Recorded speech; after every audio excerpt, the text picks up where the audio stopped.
ശരി, നമുക്ക് ഗുരുവായൂരിലേക്ക് പോകാം. അവിടെ രാജു ഗുരുവായൂർ തയ്യാറാണ്. കാഴ്ചക്കുല സമർപ്പണമാണ് ഗുരുവായൂരിലെ ഈ ഓണാഘോഷത്തിന്റെ പ്രത്യേകത.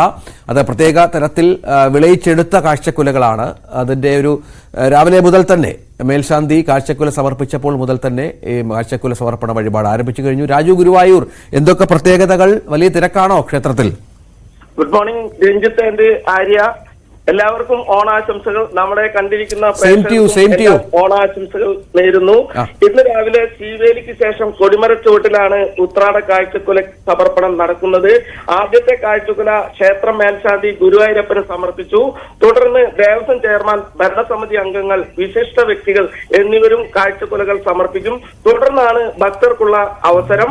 തെക്കേ നടയിൽ നീണ്ട ക്യൂവിൽ ഭക്തർ നിരന്നു കഴിഞ്ഞ് വരിവരിയായി കിഴക്കേ നടയിലൂടെ ഭക്തർ ഓരോരുത്തരായി കുല സമർപ്പിക്കും. വീട്ടിലും നാട്ടിലും തന്റെ മക്കൾക്കും ഉറ്റവർക്കും ക്ഷേമവും ഐശ്വര്യവും ഉണ്ടാകാൻ ദൂരസ്ഥലങ്ങളിൽ നിന്ന് പോലും ഭക്തർ ഗുരുവായൂരപ്പന്റെ തിരുനടയിലെത്തി കാഴ്ചക്കുല സമർപ്പിക്കുക പതിവാണ്.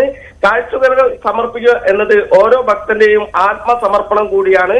തങ്ങളുടെ വിളവിൽ ഏറ്റവും മികച്ച നേന്ത്രക്കുല ഗുരുവായൂരപ്പന് സമർപ്പിക്കുക, അതിലൂടെ തങ്ങളുടെ തൊഴിലിനും ക്ഷേമവും ഐശ്വര്യവും ഉണ്ടാകുക എന്ന വിശ്വാസം കൂടെ ഭക്തർക്കുണ്ട്.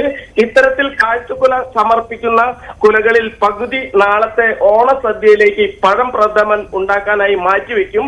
ഒരു ഭാഗം ആനകൾക്ക് ആനയൂട്ടായി നൽകും. ബാക്കി വരുന്നവ തിരുനടയിൽ വെച്ച് തന്നെ ലേലം ചെയ്ത് ഭക്തർക്ക് നൽകും. ക്ഷേത്രത്തിൽ ഇപ്പോൾ വലിയ തിരക്കാണ് അനുഭവപ്പെടുന്നത്. ഇന്നലെ രാത്രി മുതൽ തന്നെ ഭക്തർ കാഴ്ചക്കുലകളുമായി ക്ഷേത്ര സന്നിധിയിൽ എത്തിയിട്ടുണ്ട്. ശരി രാജു ഗുരുവായൂർ, ഒരിക്കൽ കൂടി ഹാപ്പി ഓണം.